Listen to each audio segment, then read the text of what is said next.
Jay, so I've been seeing conversation on Instagram, particularly about a young white girl named Bobby Althoff, and she's a new podcaster. I think her podcast is less than 6 months old.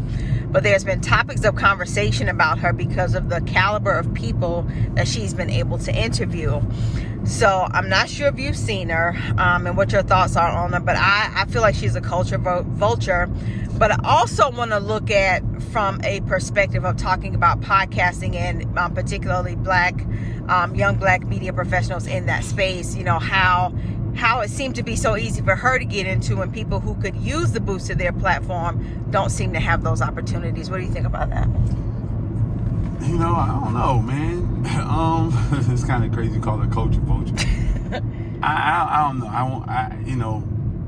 I think that a lot of people that is in another community, they see our community and they're excited about our community, excited about the shit that they see that we do, but they approach that shit as a business. And that's how they get ahead. You know, they're doing the research. Like, it is a way to win on podcasting. It's a way to win on YouTube. It's a way to win doing all this stuff that our mothers or the other people say, oh, you're wasting your time. Why would you do that? Ain't no money. It is. It's a set, but we don't take it as business. We're always approaching it as a hustle. And we're trying to figure out, you know, the next hustle or just something to do. We're not taking it seriously. It's a business model. I saw people like the Wallows and Gillies and the David Shans, but those cats went with a plan and they were able to win. If you put a plan in place, I think you can win too. But a lot of us are not doing it with that. It's like, we really take it seriously when we say we can do this for free. We can do this without investing any money. We can do this without running a business. Just get on YouTube, put your stuff out there, and then something's supposed to happen.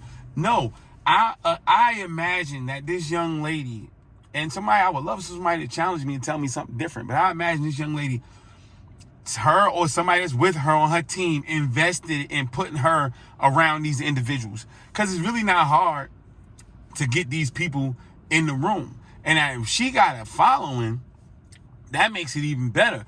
She probably started the podcast in a short period of time, but I would love to know what her following was prior to starting the podcast. That's another thing. A lot of us want to start podcasts and YouTube pages, but nobody will know who you are. You know what I mean? So you're expecting YouTube to make you hot instead of you being hot or you being a subject matter expert, you being dope at a thing, but you just chose to say, hey, y'all follow me to YouTube or to this podcast to hear what I got to say. You just like, I'm nobody, and I want to hit the lottery and be somebody on YouTube. It's not that. It don't work that way. Be something in the real world, and then bring your world and your community, your fan base to YouTube, to the internet, and then make that happen. That's the plan. That's how people do it. You know, but we don't do it like that. Everything that we do, we're looking for the lottery ticket. Those people are the ones cashing in on it, or they're the ones who set up the lottery that we're playing. You look at right now, as we record this, is $1 billion lottery. One person going to win. One. And it's $1 billion because of the millions and millions and millions of people who's been playing and losing. So it's okay for them to cash you out. They created something without having to spend a damn dime. We are going to put the billions into the person that's going to get it, and he definitely ain't going to get the whole billion. He going to get half or get something, or get a check, which they're going to get taxed on. So they created a way to make money out of thin air. They don't got to put a dime up. They just say, they pay advertising dollars probably to say, hey, play the lottery. But that's it. And they get it back in spades of us playing the lottery and getting that money without them having to put up a dime. It's a system, and we never have a system. We're the ones playing the lottery. They're the ones establishing the lottery. And so she's just one of the ones that's cashing in a ticket. And I can't get mad at her.